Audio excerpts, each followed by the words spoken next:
이번 주 우리가 지금 욥기를 읽고 있죠. 그래서 이제 내일 이제 욥기를 우리가 마치게 됩니다. 여러분들이 이제 욥기를 읽어 보셔서 아시겠지만 욥기의 가장 중요한 가장 중요하다기보다 또 핵심적인 주제가 있다면 그게 뭐죠? 고난이죠. 예, 고난입니다. 그래서 사실 모든 사람들은 다 고난을 겪죠.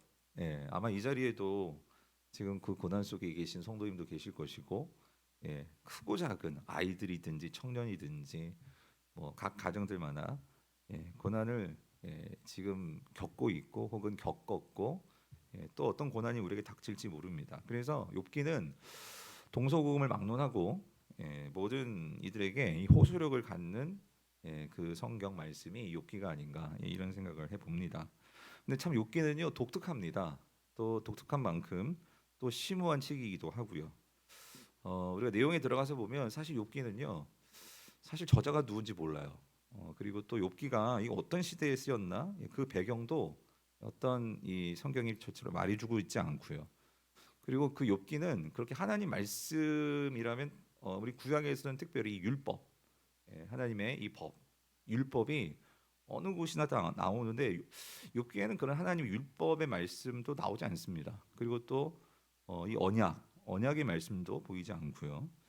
그래서 사실 이 욥기가 어, 어떤 한 사람의 이 고난의 이야기를 다루고 있는데 그런 우리가 다른 구약성에서 성경에서 그러니까 볼 수 있는 그런 신앙적인 내용들은 거의 볼 수가 없어요. 찾아볼 수가 없어요. 그러면 왜 이러는 걸까? 근데 욥기는 결국은 이 욥과 이 세 친구들의 무수한 말들이 나오죠. 그래서 이 무수한 친구들과의 어떤 논쟁, 고난을 두고 펼쳐지는 그런 대화들, 논쟁들, 연설들 이런 내용들이 나오고 그리고 마지막에 가서 하나님께서 또 말씀하시는 내용이 나오죠.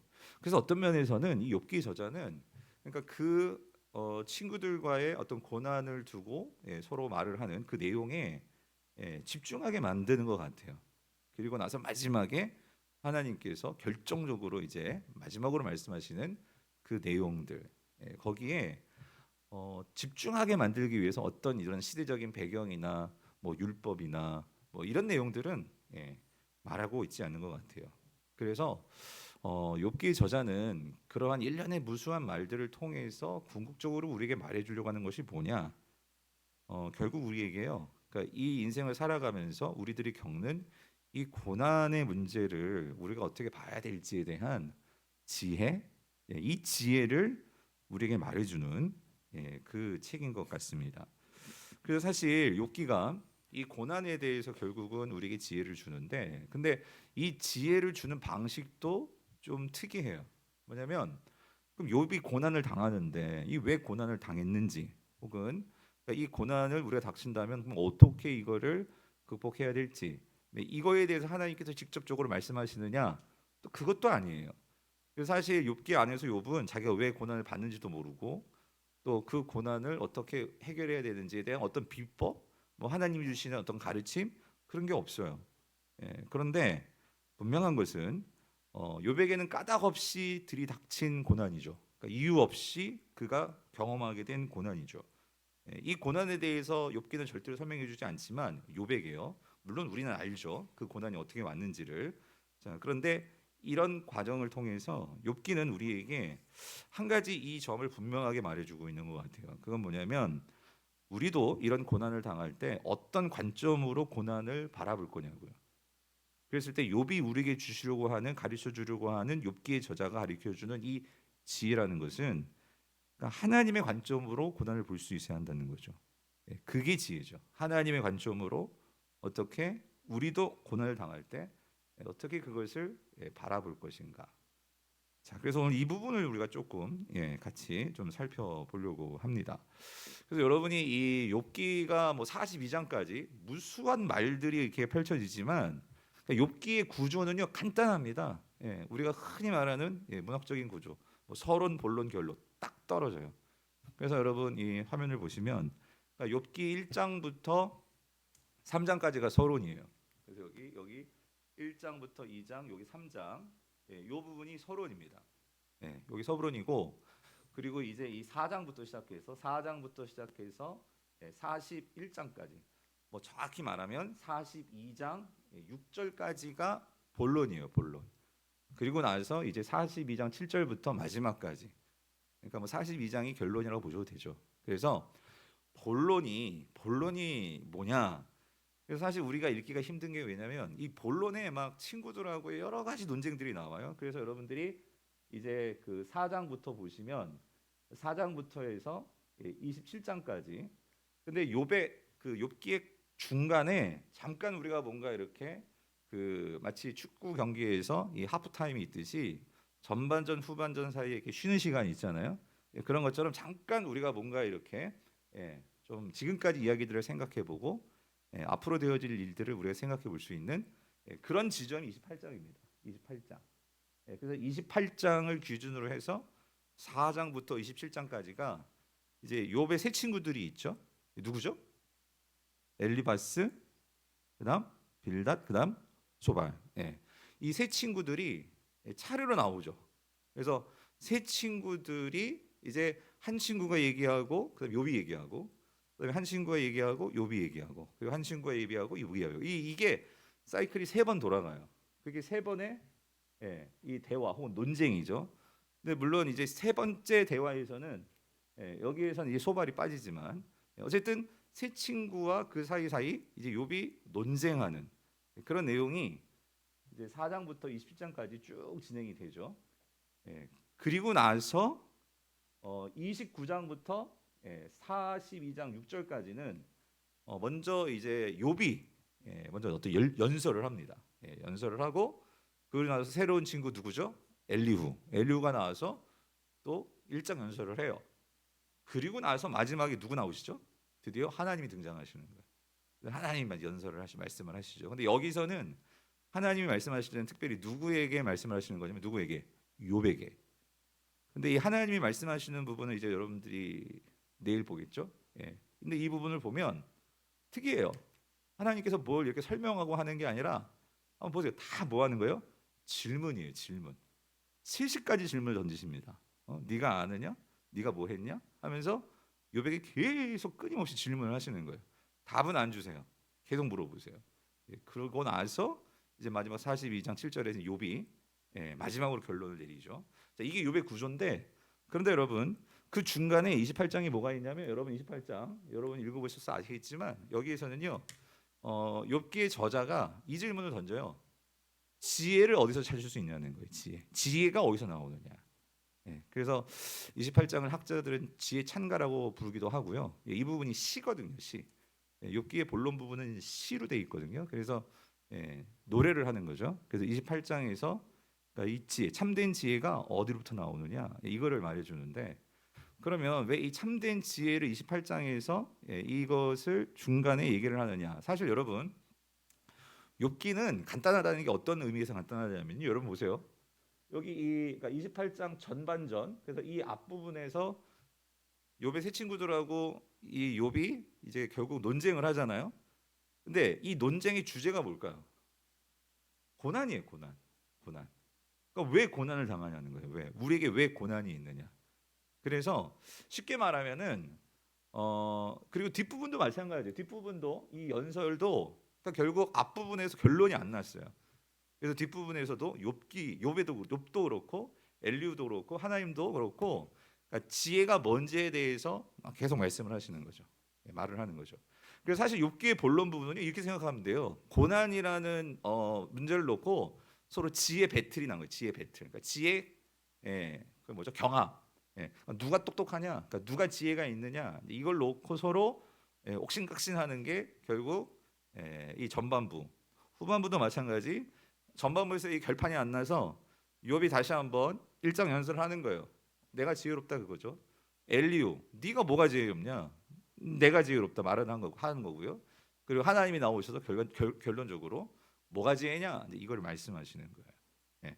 자, 근데 여러분, 욥기가 길지만 본론부에서 이제 서로 이제 엘리바스, 빌닷, 소발이 말하는 그들이 가지고 있는 지혜의 핵심은 뭐냐면은 이게 인과응보의 지혜죠.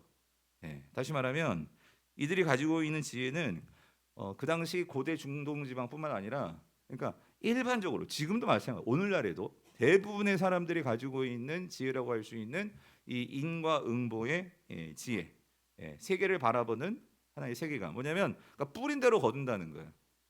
내가 착한 일을 하면 그 착한 일에 대한 보상을 받는 것이고, 내가 악한 일을 하면 당연히 그 악한 일에 대해서 벌을 받아야 되죠. 이건 망고진리의 법칙이죠. 어느 곳이나 누구나 다 수긍하는 이 부분이 인과응보의 지혜죠. 그런데 문제는 이 친구들이 결국 욥에게 이제 그렇게 말을 하는 거예요. 네가 지금 이렇게 고난을 닥친 것은 너에게 뭔가 죄가 있기 때문이다. 다시 말하면 너에게 뭔가 문제가 있으니까 이런 결과가 나온 게 아니냐. 그러니까 그거를 잘 돌아봐라. 그런데 이 친구들은 이제 종교적인 어떤 그러한 틀을 가지고 도덕적인 틀을 가지고 그러니까 네가 하나님께 회개해야 된다. 네 죄를 하나님께 회개해야지만 하나님께서 거기에 대해서 네 시작은 미약하지만 나중에는 창대하게 해줄 거야. 소발의 말이죠. 그러니까 그렇게 말을 하는 거죠. 근데 여러분 우리는 알죠. 지금 욥이 우리가 1장 읽었잖아요. 지금 욥이 당하는 고난은 욥의 어떤 잘못 죄 때문이 아니라 누구 때문이죠? 사단 때문이에요. 사단이 하나님께 시비를 건 거예요. 시비를. 그래서 이 사단의 시비에 대해서 하나님께서 그것을 허용하셔서 결국은 욥이 지금 고난을 당하고 있는 거거든요. 우리는 알죠. 근데 욥의 친구들은 그걸 알아요, 몰라요? 모르는 거예요. 모르는데 자기들이 가지고 있는 이 틀, 자기들이 가지고 있는 지혜, 자기들이 가지고 있는 그러니까 여러분 이겁니다. 왜 그렇게 친구들의 말이 많을까요? 여러분 3번씩이나 왜 그렇게 그 친구들이 욥에 대해서 욥을 이해한다라기보다 왜 자꾸 이렇게 네 죄 때문이야라고 하면서 막 1장 연설을 하면서 근데 여러분 만약에 우리가 이 처음 1, 2장을 읽지 않고 우리가 4장에 그냥 친구들의 말을 읽으면 그 친구들이 말이 맞아요, 틀려요? 맞아요. 틀린 말 없어요. 맞아요. 근데 문제는 뭐냐면 우리는 알죠. 1장, 2장을 그래서 요kken 잘 읽으셔야 돼요. 1장, 2장을 읽어보면 그 친구들이 틀렸다는 것을 우리가 알아요. 왜? 이 친구들이 모르는 일이 있는 거예요. 그렇죠? 성도님들, 그러니까 그런 말 들어보시죠. 세상에서 가장 무식한 사람은 책 한 권만 읽은 사람이다. 예? 한 권만 읽은 사람.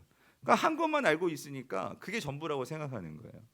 이 친구들의 문제는 뭐냐면요. 그러니까 자신들이 가지고 있는 지혜가 물론 세상에서 통용되는 바가 있어요.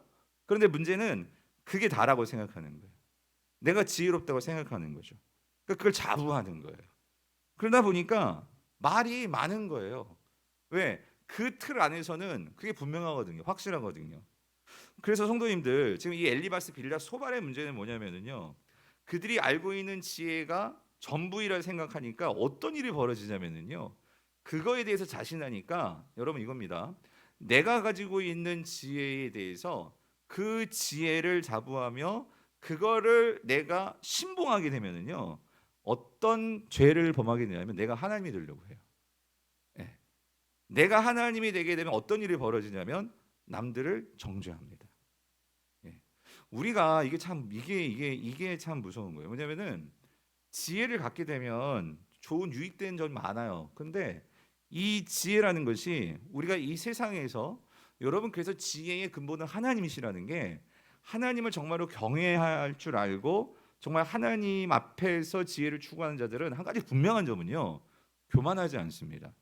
그런데 지혜를 잘못 추구하는 바는 뭐냐면요. 그 지혜를 통해서 내가 하나님이 되려고 해요. 내가 소리를 내고 내가 거기에 대해서 판단을 하고 내가 거기에 대해서 심판주가 되려는 거예요. 아담과 하와가 창세기 3장에서 그들이 잘못했던 건 뭐냐면요. 그러니까 그들이 결국 선악과를 따먹음으로 인해서 뭐가 되려고 했어요? 그러니까 하나님이 되려고 했다 그 소리예요. 여러분, 우린 절대 하나님이 될 수가 없어요. 그럼 어떻게 해야 돼요? 하나님과 동행해야 되는 거죠. 내가 하나님이 되는 게 아니라 여러분, 내가 하나님이 되는 게 이 세상 동양 종교가 추구하는 바예요.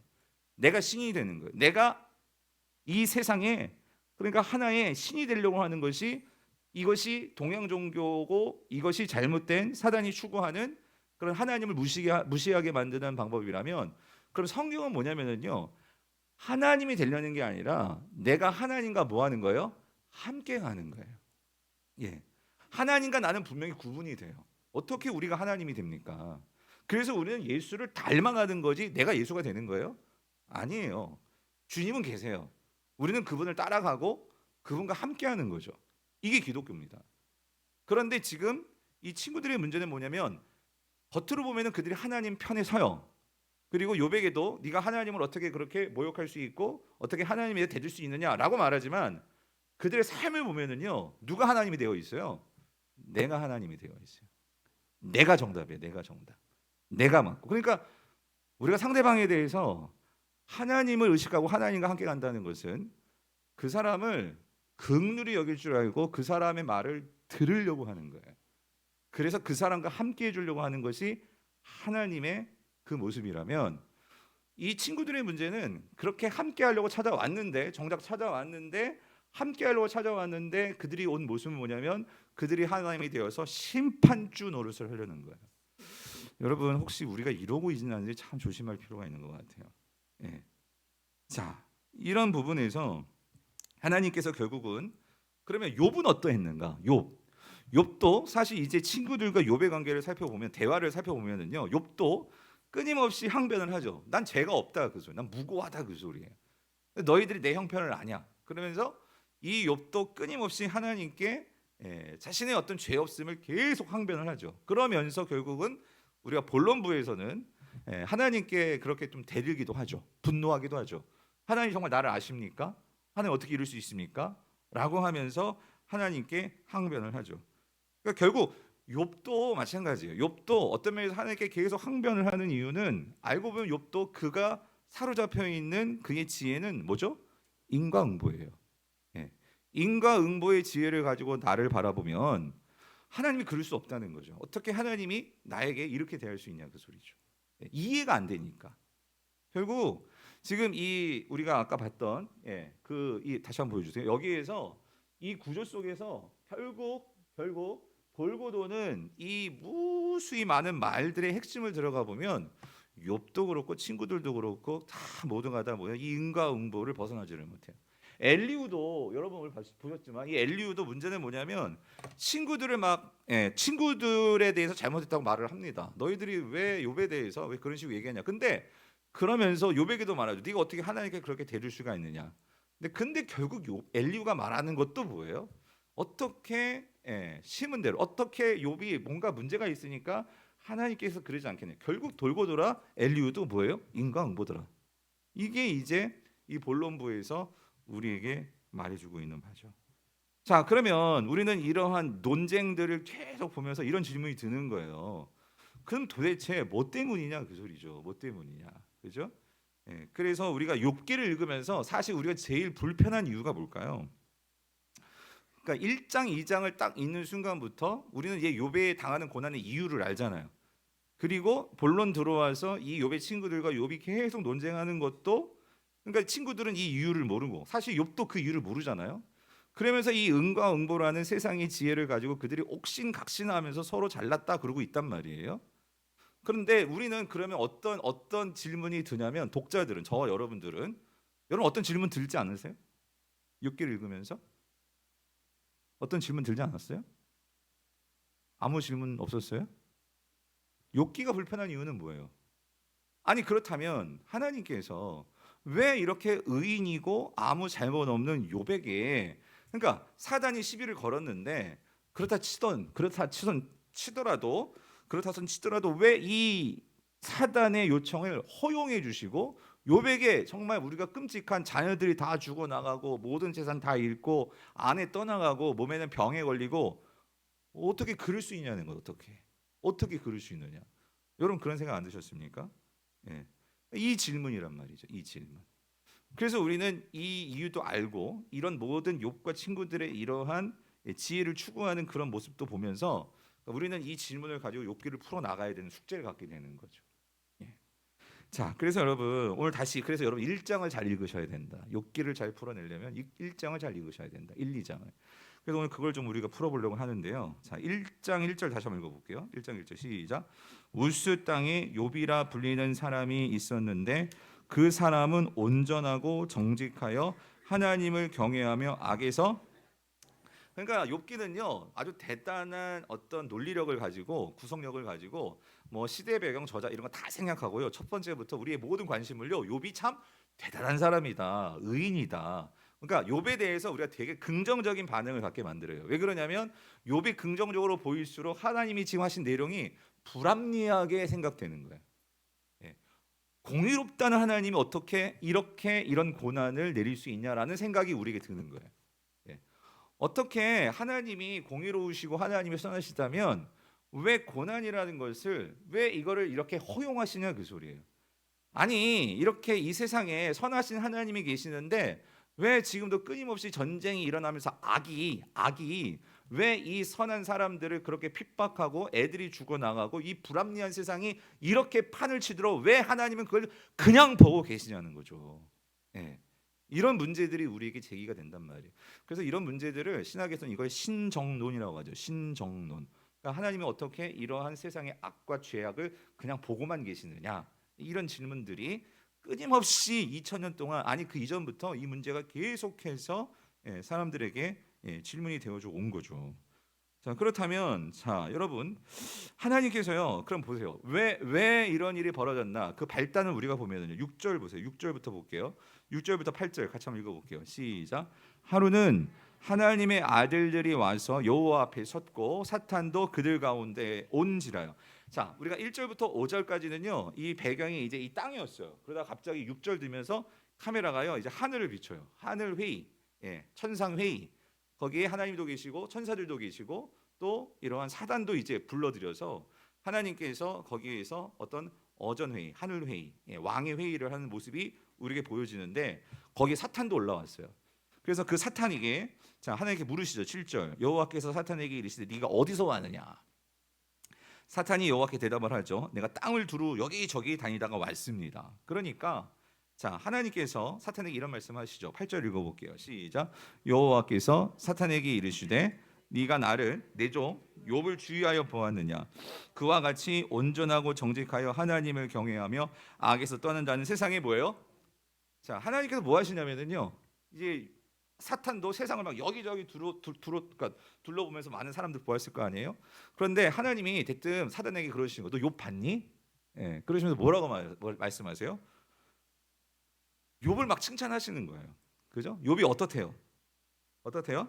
온전하고 정직하여서 하나님을 경외하고 악에서 떠났는데 야 이런 사람 없어. 그러니까 하나님께서 이 욥을 막 엄청나게 칭찬하시고 그러니까 사실 하나님 욥을 되게 기뻐하셨던 것 같아요. 욥의 태도와 행위와 그의 삶에 대해서 욥을 사랑하셨고 그러니까 자랑하고 싶은 거죠 사단에게. 이런 욥을 봐라. 그죠? 자 그랬더니 자 사탄이 이를 얘기합니다. 9절 같이 읽어볼게요. 시작. 사탄이 여호와께 대답하여 이르되 욥이 어찌 자보예요? 자 뭐 없이 까닭 없이 하나님을 경외하리까. 이게 무슨 말이죠? 그러니까 욥이 하나님을 잘 경외하고 하나님께 정말 보기 좋고 아무튼 그렇게 온전한 모습을 보이고 하는 것은 그냥 그렇게 한 것이 아니고 이유가 있는데 그 이유가 뭐냐면 10절 주께서 그와 그의 집과 그의 모든 소유물을 울타리로 뭐예요? 두르심 때문이 아니니까. 이게 무슨 말이냐면 복 주셨기 때문이 아닙니까 그 소리죠. 그죠? 그래서 뒤에 말하죠. 주께서 그의 손으로 하는 바를 뭐하게 하사 복되게 하사 그의 소유물이 땅에 어떻게 되었어요? 넘치게 하셨습니다. 하나님이. 그러니까 욥이 하나님을 그렇게 좋아하고 하나님을 경외하는 것은 뭐 때문이라는 거예요? 하나님께서 복 주셨기 때문이라는 거예요. 그죠? 이유가 있다는 거죠. 까닭이 있다는 거죠. 그러니까 까닭이 있으니까 그렇게 하지. 까닭이 없으면 그러니까 다시 말하면 조건이 있으니까 조건에 충족되니까 그렇게 욥이 하나님께 경외하고 하나님께 온전한 모습 나아가는 거지. 그런 조건이 충족되지 않는다면 과연 그럴 수 있을까요? 까닭이 없다면 정말 그럴까요? 자, 그래서 여러분 여기서 중요한 게 뭐냐면요. 우리가 하나님이 사람을 대하는 태도와 그리고 이 사람이 하나님을 대하는 태도. 그러니까 사단이 특별히 이 사람들을 바라고 하나님이 사람들을 바라보는 그 관점을 우리가 여기서 분명히 봐야 되는데 자, 이런 거예요. 사단은요. 욥과 하나님의 관계를 뭐로 규정하냐면 조건으로 규정합니다. 조건적인 관계로 규정을 하는 거예요. 근데 여러분 가만히 보세요. 이 세상에서요. 많은 사람들이 어떤 성과를 내고 뭔가 어떤 좋은 모습을 보이고 할 때 중요한 그 관계의 그 원인이 뭐죠? 조건입니다. 여러분 그렇지 않아요? 모든 세상의 관계는요 조건적이에요. 이만큼 하면 여기에 대한 뭘 받아야 돼요? 합당한 보상을 받아야 돼요. 그렇죠? 그리고 그런 보상을 많이 하면 많이 해줄수록 우리는 어때요? 열심을 내고 그리고 그것을 더 잘하려고 애를 쓰게 되는 거죠. 그런데 그 조건이 충족되지 않으면 어때요? 마음도 없죠. 그걸 내가 왜 해?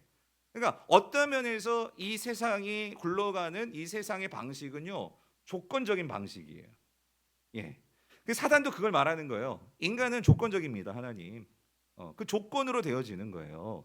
라고 말을 하는데, 그런데 하나님은요, 그 부분에 대해서 오늘 본문에서 결국 하나님은요, 그래서 사단이 제의를 하죠. 조건을 한번 빼보십시오. 그럼 과연 욥이 어떻게 되나 보자는 거죠. 조건을 거두시면 욥의 마음이 바뀔걸요? 이렇게 말을 하는 거예요. 근데 그때 하나님은 뭐라고 말씀하십니까? 그래? 그럼 한번 해보자. 자, 해보는데, 근데 중요한 건 이거예요. 자, 여호와께서 사탄에게 이르시되 12절이죠. 그러니까 내가 그의 소유물을 다 네 손에게 맡길게. 자, 근데 다만 자, 뭘 건들면 안 돼? 몸에는 건들지 마라. 그러니까 네가 복에 대해서 얘기했으니까 그 조건 한번 빼봐. 근데 그 몸은 치지 말아라. 이제 그런 거예요. 자, 근데 여러분 여기서 그러니까 하나님께서 이 사단의 시비에 대해서 그걸 허용해 주신 거죠. 근데 하나님께서 이거를 허용할 때는 하나님은요 중요하게 생각하는 관계가 있어요. 하나님의 관계는 조건의 관계가 아니에요. 그럼 하나님의 관계는 뭘까요? 신뢰입니다. 신뢰와 사랑입니다. 하나님은요 이 세상을 하나님이 바라보시는 방식 그리고 하나님의 백성들과 뿐만 아니라 하나님의 사람들이 이 땅을 살아가는 방식을 원하는 하나님의 그 관계 방식은요 조건이 아니고 뭐라는 거예요? 사랑이라는 거예요. 사랑. 신뢰라는 거예요. 신뢰. 그래서 여러분 우리가 이걸 잊지 말아야 되는데요. 오늘 종교에도요 상당히 많은 종교는요 그 방식이 신과 우리의 관계도 다 조건입니다. 내가 어떤 행위를 해서 어떤 복을 받아내려고 하는 거예요. 내가 열심히 했으니까 하나님께 복을 주셔야 한다는 거예요. 이게 뭐예요? 조건이죠. 우리의 구원에 있어서도 내가 어떤 뭔가의 경지를 이루기 위해서 내가 어떤 선행을 하고 뭔가 이렇게 애를 썼으니까 조건이죠. 뭐가 임해야 돼요? 구원이 임해야 된다는 거예요. 여러분 종교에도요 이런 행위 구원이 다 그런 부분 아닙니까? 근데 여러분 생각해 보세요. 오늘 저와 여러분에게 있어서 구원도 따지고 보면 여러분 조건입니까?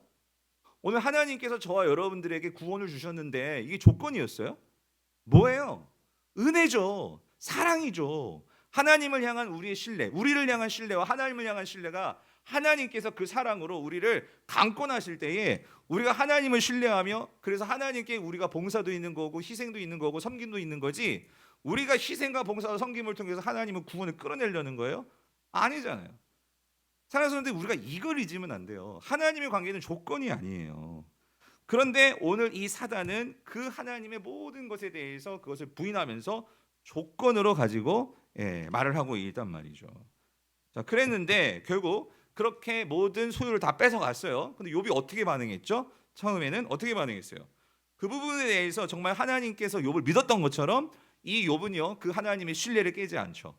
그래서 그가 모든 아들, 딸 그리고 모든 재물을 다 잃었는데도 어떤 반응을 하죠? 21절, 22절 어떻게 반응을 해요? 이르되 내가 모태에서 알몸으로 나왔사온즉 또한 알몸이 그리로 돌아가리라. 주신 이도 누구예요? 여호와시요. 거두신 이도 뭐예요? 여호와시오니 여호와의 이름이 어때요? 찬송을 받을지이다 하고 이 모든 일에 욥이 뭐하지 아니하였다? 범죄하지 아니하고 하나님과 뭐하지 아니하였다? 자, 첫 번째 1라운드는요 하나님 승이에요. 그죠? 하나님께서 지금까지 욥과 맺었던 그런 신뢰와 사랑의 관계로 자 사단이 1패. 자 근데 사단이 그냥 끝냅니까? 아니죠. 2장을 들어와서 2장이 시작되면 사단이 또 다시 찾아와요. 그러면서 다시 한번 조건을 건드려요. 뭐냐면 근데 하나님 그런데 하나님께서 뭐라고 말씀하시냐면 몸을 건드리지 말라고 했잖아요. 그죠? 그러면 한번 이번 몸을 한번 쳐보십시오. 몸을 치면 아마 요 바뀔걸요. 조건을 가지고 다시 한번 하나님께 딜을 하는 거잖아요. 그랬더니 하나님께서 이번 뭐라고? 그래? 그럼 몸을 건드려봐. 근데 조건이 있어. 뭘 건들면 안 돼? 생명을 건들면 안 돼. 그래서 사단이 다시 한번 그 허락을 받고 욥에게 찾아가서 그래서 그 몸을 치는 거죠. 그랬더니 병이 든 거예요. 병이 들고 이로 인해서 안에 떠나가고 그죠? 몸에는 막 그 악성 종기로 인해서 막 고름이 나고 막 팍팍 끓고 막 그렇게 비참하게 되어 버린 거예요. 자, 그때 욥의 반응은 뭐였죠? 2장 10절 같이 읽어볼게요. 시작. 그가 이르되 그대의 말이 한 어리석은 여자의 말 같도다. 우리가 하나님께 복을 받았은즉 화도 받지 아니하겠느냐 하고 이 모든 일에 욥이 어떻게 해요? 입술로 범죄하지 아니하여. 누가 승리했어요? 하나님이 승리죠. 그래서 사단은 2패로 끝나는 줄 알았어요. 자, 그래서 2장까지는 여러분 중요한 건 이거예요. 욥이 승리한 것 같았는데 여러분 3장에 들어가면서 뭔가 이 판세가 좀 바뀌어지는 것 같아요. 그죠? 그래서 여러분이 이제 2장을 넘어서 3장부터 들어가면 이게 그런 거예요. 여러분 고난이요. 이게 처음에 한두 달 이렇게 되어진다면 그때는 막 믿음으로 내가 이 모든 것들을 다 넉넉히 이기리라 할 수 있는 것 같아요. 근데 이게 1년, 3년 이게 장기전이 되어 가면은 어때요? 이게 참 너무 힘들어지는 거죠. 예. 그러다 보니 이 욥도 이제 3장에 들어가면서 이게 하루아침에 뭔가 하나님께서 바꿔주는 게 아니라 이 고난의 상태가 이제 장기전으로 들어가는 거야. 계속 되어지는 거야. 그러다 보니 욥도 그렇게 입으로 하나님을 원망하지 않고 내가 정말로 그렇게 범죄하지 아니하리라 했던 입술이 터지면서 3장에서부터 뭐가 나오는 거예요?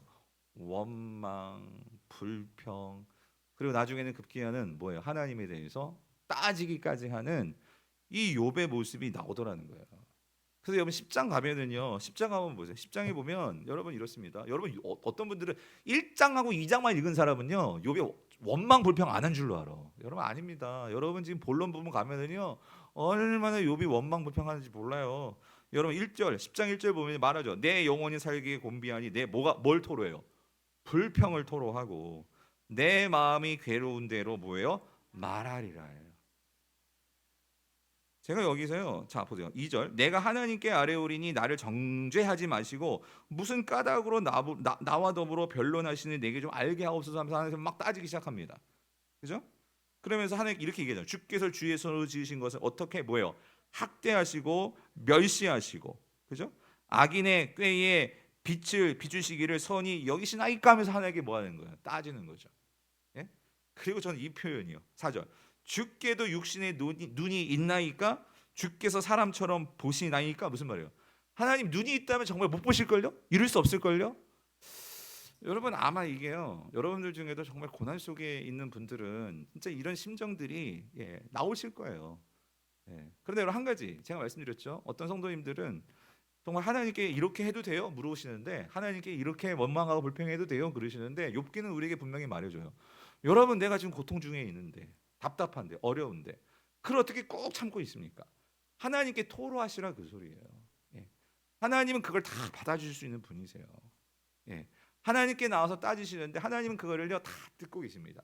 근데 잠자고 계시죠. 아무 말도 안 하고 계속 그걸 다 틀어주고 계세요. 자, 그래서 여러분 오늘 이렇게 하나님은요 계속 아무 말 없이 욥이 얼마나 힘들었는지 계속 막 하나님께 따지는데 나중에 이제 결정적으로 마지막 결론 부분 42장에 가면 욥이 깨닫는 바가 있죠. 결론에서 자 이렇게 되죠. 자 1절 읽어볼게요. 욥이 여호와께 이제 말을 합니다. 이제 드디어 깨닫게 된 거예요. 깨닫게 되는 상황에서 뭘 깨닫느냐면 2절 3절 같이 읽어보죠. 시작. 주께서는 못하실 일이 없사오며 무슨 계획이든지 못 이루실 것이 없는 줄 아오니 무지한 말로 이치를 가리는 자가 누구이니까? 자기였다 그 소리예요. 자기였다.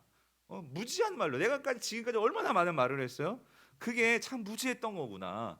그러면서 하나님의 이치를 가렸구나. 내가 지금 그거를 지금 얘기하고 있는 거죠.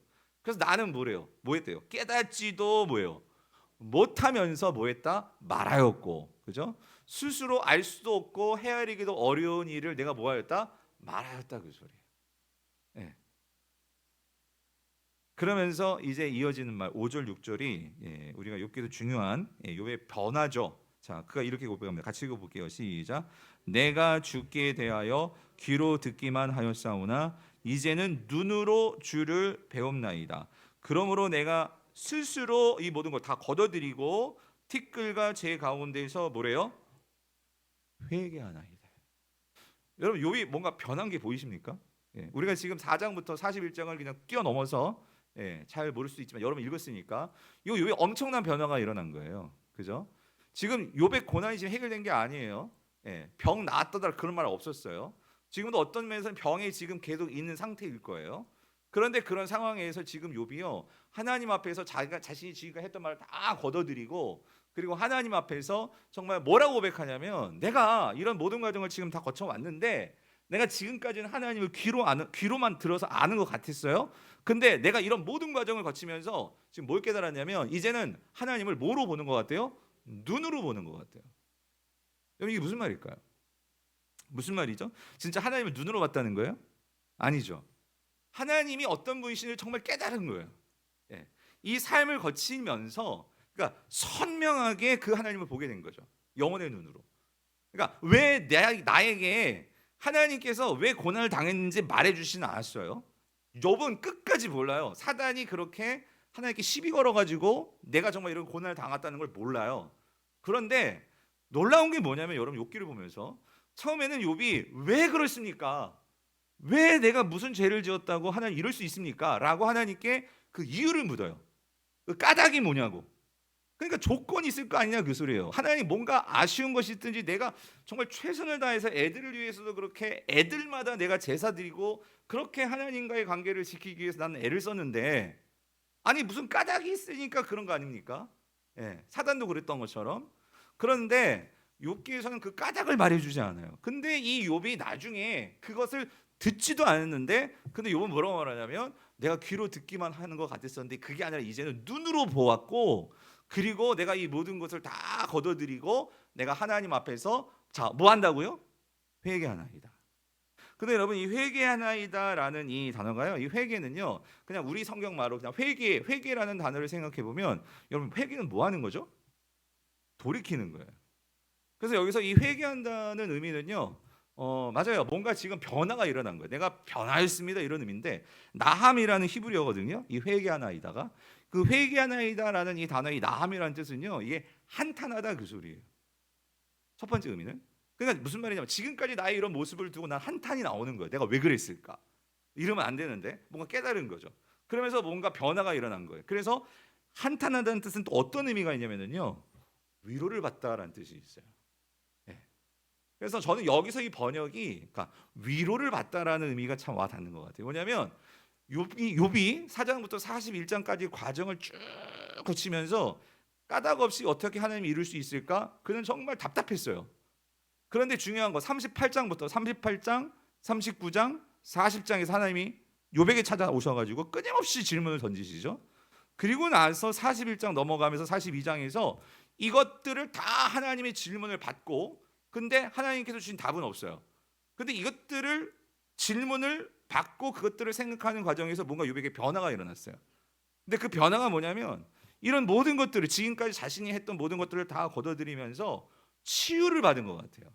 그래서 그 치유가 결국 뭐냐면 하나님 내가 정말 이 모든 것들을 통해서 귀로만 듣던 하나님을 이제 눈으로 보는 것 같고 그래서 정말 내가 하나님 정말 위로를 받습니다. 해결이 된 거예요. 이 고난의 문제가. 그렇다면 자 오늘 질문 제일 중요한 게 이거죠.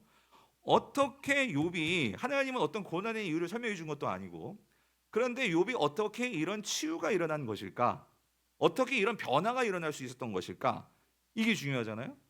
그러면 여러분 이제 우리가 38장부터의 그 주님이 하나님이 오셔서 하신 질문을 좀 생각해 봐야 되는데 질문이 간단해요. 뭐냐면 하나님께서 하신 말씀은 욥에게 들려주신 말씀은요. 아까도 말씀드렸죠.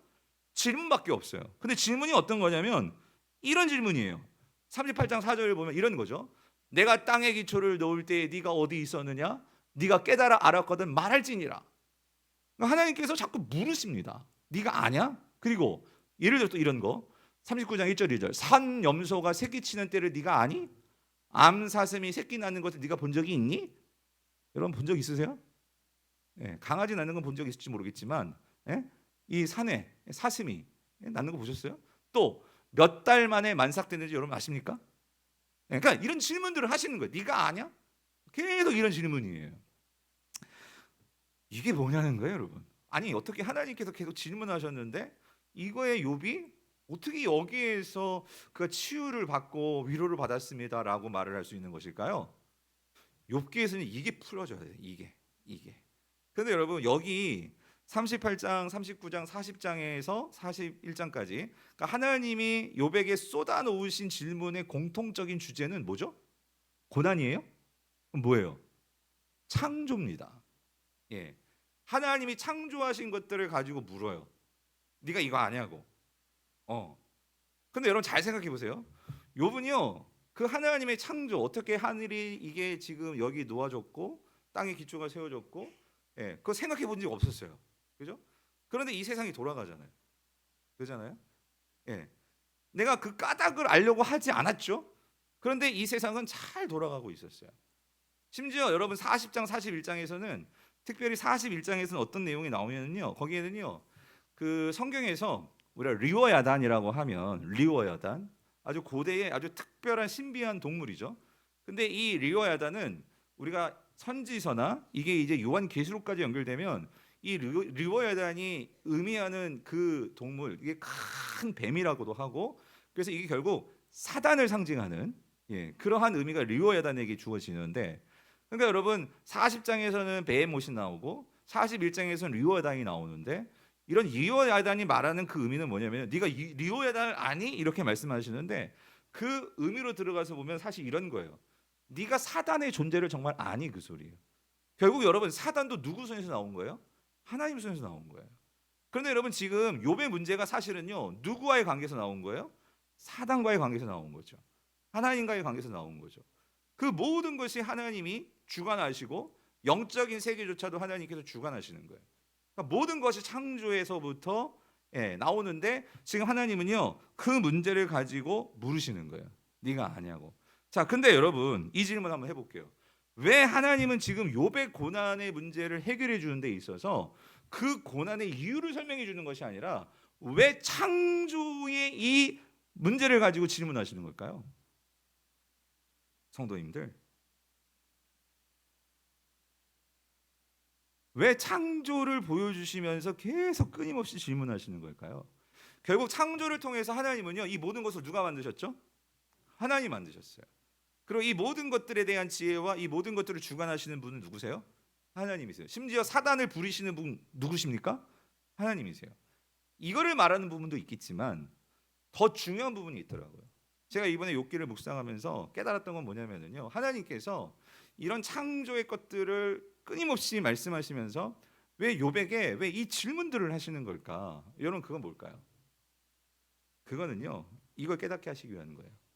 아무리 리워야단이 사단이 영적인 뭐 그런 힘을 가지고 우리에게 공격한다 할지라도 아무리 이 세상에 정말 그런 아주 뭐 크고 장대한 뭐 이런 자연 만물 다 있다 할지라도 여러분 하나님이 만드신 바로 욥 너 사람은요 그 어떤 창조물과도 비교할 수 없는 하나님의 특별한 존재라는 거예요. 하나님은 이거를 말씀해 주시고요. 말씀하시는 거예요. 내가 그 어떤 것과도 비교할 수 없는 존재로 내가 사랑하고 내가 관계 맺고 내가 관심 갖고 지켜보고 단 한순간도 내 시선을 떠나보내지 않고 관심 갖는 유일한 창조물이 있는데 그건 뭐냐면 바로 누구라는 거예요? 욥 너라는 거예요. 왜 그렇습니까? 사람은 그 어떤 피조물도 가지고 있지 않는 뭘 갖고 있어요? 하나님의 형상대로 지어진 존재라는 거예요. 왜 하나님께서 그러한 암사슴이며 이런 천체며 이런 질문을 왜 말씀하시는 거죠? 하나님의 크심과 하나님의 능력을 말씀해 주시는 것도 있지만 내가 이 세상 모든 만물 가운데 내가 정말로 신뢰하고 믿고 심지어 저와 여러분들에게는 하나밖에 없는 아들까지 내어줄 수 있는 그 유일한 피조물은 뭐냐면 그게 누구라는 거예요? 사람이라는 거예요.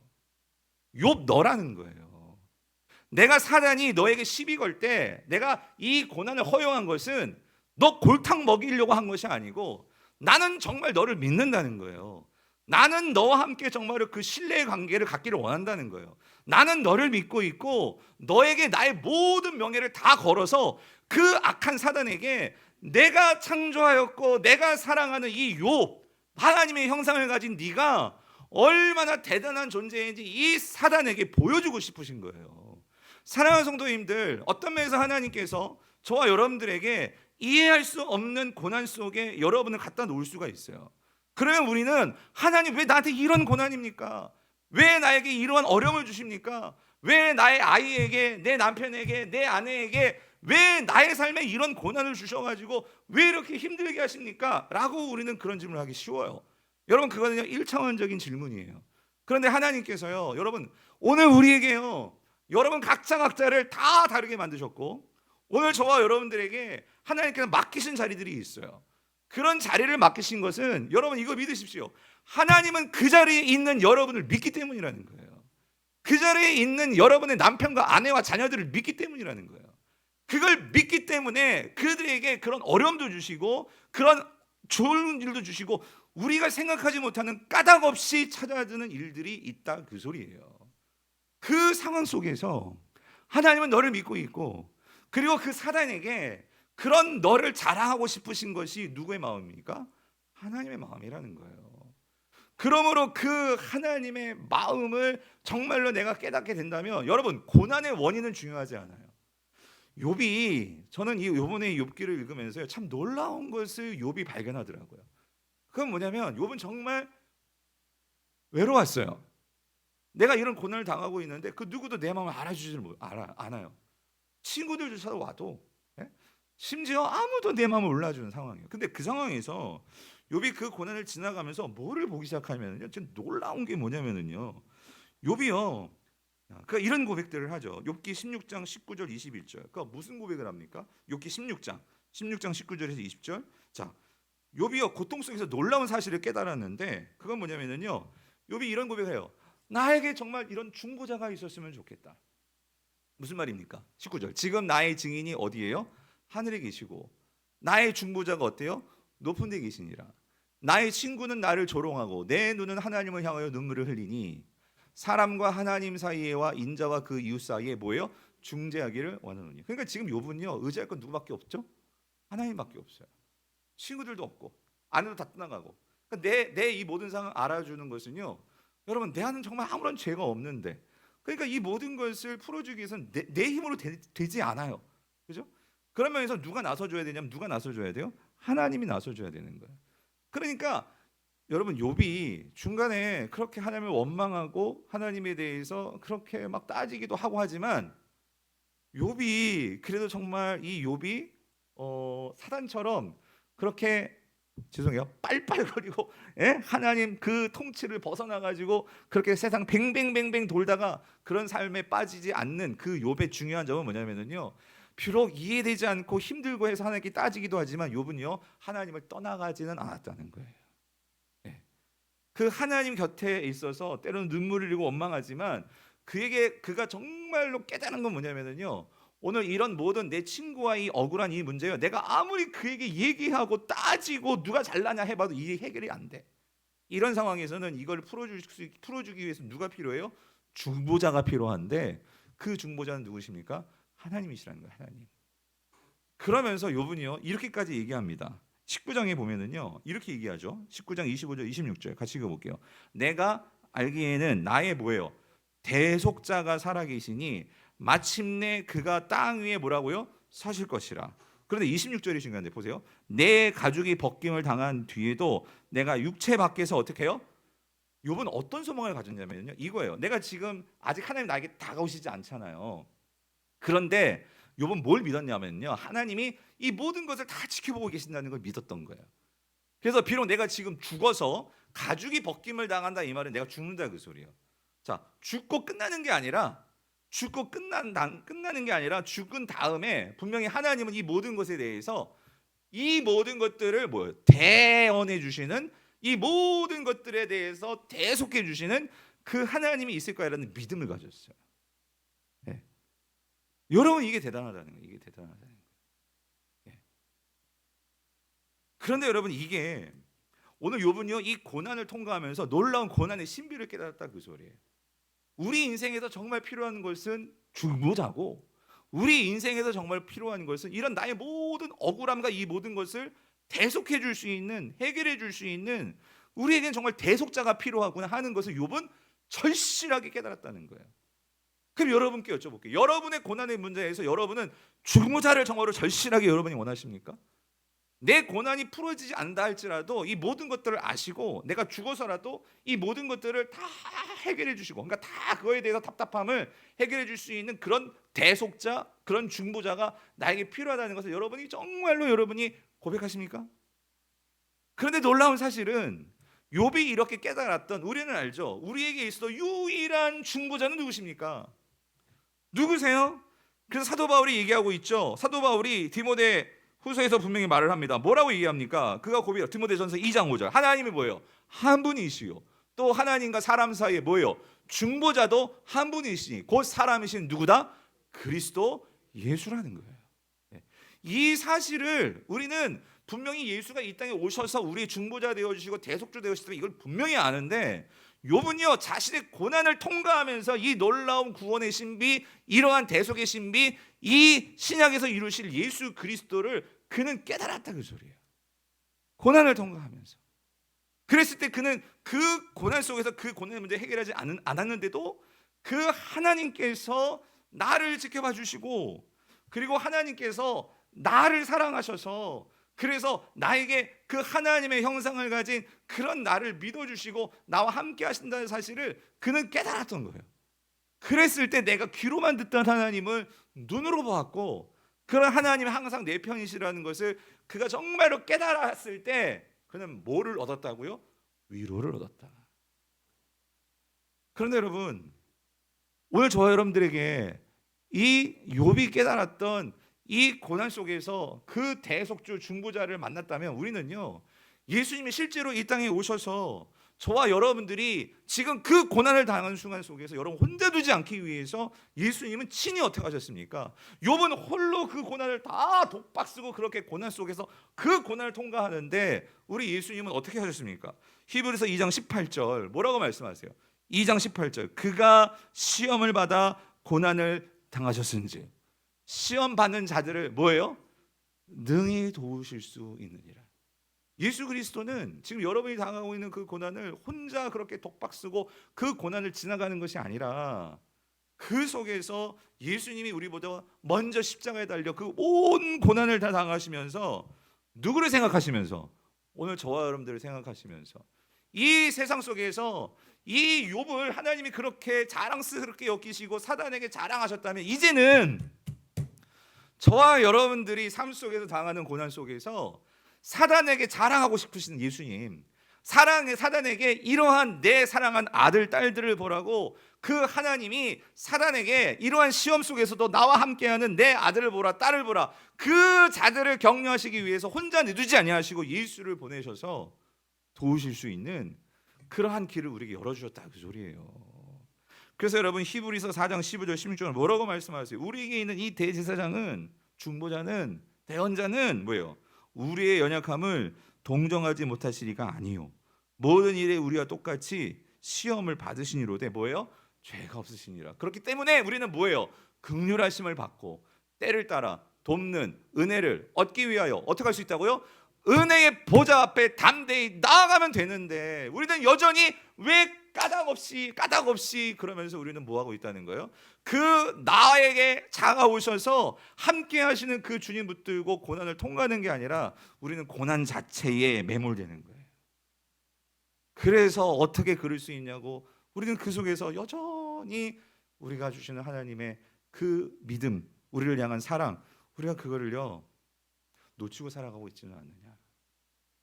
제가 이번에 욥기를 다시 한번 묵상하면서 깨달았던 그게, 어떻게 이게 그 고난을 뚫고 나갈 수 있는, 그러니까 나와 함께 하시면, 나를 지지해주시면, 나를 사랑하시면, 나를 믿어주시는, 사단에게 정말로 자랑하시고자 하는 그러한 이 욥에 대해서, 이 욥이 정말 그거를 깨달았을 때에 이젠 고난의 그 이유 그런 거 상관없이 까닭이 없을지라도 그거 상관하지 않고 그가 위로를 얻을 수 있는 그게 무엇일까? 근데 제가 조금 깨달았던 게 그런 게 있는 것 같아요. 여러분, 제가 이제 목회를 하고 막 힘들고 어려울 때 있잖아요. 그런데 정말 생각하지도 않는 어떤 그럴 때에 가끔 이찬수 목사님이 새벽에 문자를 보내줄 때가 있어요. 네, 내가 힘들 때 뭐라고 물으시면, 박야 목사 많이 힘들지? 잘하고 있어, 힘내라, 딱 이거예요. 그런데 그 문자를 보면은 어떤 생각이, 때로는 목회를 하다 되게 힘들 때 있잖아요. 죄송한 말씀이 그럴 때는 진짜 하나님 너무 힘들어요. 그냥 다 내려놓고 싶어요. 그럴 때도 있는데, 그런데 내가 정말 목회자로서 존경하고 그런 분이 나를 믿어주시고 나를 인정해 주시고 생각해 주신다는 그러한 작은 문자예요. 그 문자를 받으면 어떤 생각이 들냐면 잘해야지. 그래서 그분께 내가 정말 이렇게 목회 잘하고 있는 것을 보여드리고 싶다 하는 그런 마음들이 생기는 거예요. 저는 욥의 포인트가 거기 있다고 생각이 들어요. 내가 혼자고 내가 낑낑거리면서 그러고 있는 줄 알았는데 하나님이 욥 너 잘하고 있어. 욥 너 사실은 너 있잖아. 너 얼마나 이 세상에 있는 존재들보다 정말 내가 사랑하고 내가 믿고 내가 신뢰하는 그런 자인 줄 알아? 욥 넌 그런 존재야. 하나님이요 그의 존재를요 인정해 주시고 사랑해 주시고, 그러니까 여러분 제가 아무리 생각해봐도 우리 하나님은요 저와 여러분들이 생 바가지로 고통당하는 걸 원치 않으시는 분이십니다. 그런데도 그 사단이 와가지고 깐족거릴 때 하나님 한번 요백에 요이 까닭 없이 그런다고요? 그거 한번 치워보세요. 분명히 하나님 떠나갈 거예요. 그럴 때 왜 하나님이 그 고난을 허용하셨겠냐고요. 욥을 사랑하니까, 욥을 믿으니까, 욥을 신뢰하니까. 그리고 욥을 뭐 하고 싶은 거예요? 사랑하고 싶으니까. 사랑하는 성도님들, 오늘 하나님은요 여러분을 너무나 사랑하시고 이 박예한 목사뿐만 아니라 여러분 한 사람 한 사람을요 이 세상 앞에 자랑하고 싶으신 분이 우리 하나님이세요. 그렇기 때문에 누구까지 내어주셨다고요? 아들 예수 그리스도를 내어주시기까지. 바라기는 오늘 사랑하는 성도님들, 그렇기 때문에 여러분이 지금 어떤 고난 속에 있더라도 여러분 중요한 것은요 우리가 그 고난을 대하는 태도가 중요한 거예요. 태도. 그 태도 속에 오늘 욥이 정말 하나님 앞에 정말 모든 것을 다 걷어들이고 정말 내가 이 무지한 말로 하나님 내가 이런 일을 했군요 하면서 정말 그 하나님 앞에 이제 겸손하게 내 지금 문제가 다 해결된 거 아니었어요. 그런데도 그 하나님의 사랑을 신뢰하며 그가 이제 조건적인 관계가 아니라 하나님을 정말 신뢰하는 관계로, 고난은 여전히 있어요. 그런데도 그런 관계로 나아갈 때 욥의 결론은 뭐예요? 복 받았다라 중요한 게 아니라 그런 조건의 관계가 아니라 조건을 뛰어넘어서 그 하나님과의 관계로 나아가니까 하나님께서 그 모든 것들을 어떻게 해주세요? 2배의 축복을 주시고 그 모든 것들을 해피엔딩이잖아요. 그게 고대의 그러한 축복의 방식을 표현했을 뿐이지 중요한 건 여러분 우리의 삶의 하나님이요 기쁨과 평강을 회복시켜 주신다는 소리입니다. 오늘 저와 여러분 삶의 이러한 고난이 하나님이 주시는 신비로 하나님의 그 사랑을 깨닫는, 그래서 여러분 고난은 성도에게는요 또 하나의 놀라운 신비의 문을 열 수 있는 그 순간이 고난이에요. 그래서 여러분이 그 고난을 문을 열고 신뢰함으로 나아가서 하나님 주시는 이 아름다운 축복들을 누리시는 저 여러분 될 수 있기를 축원합니다.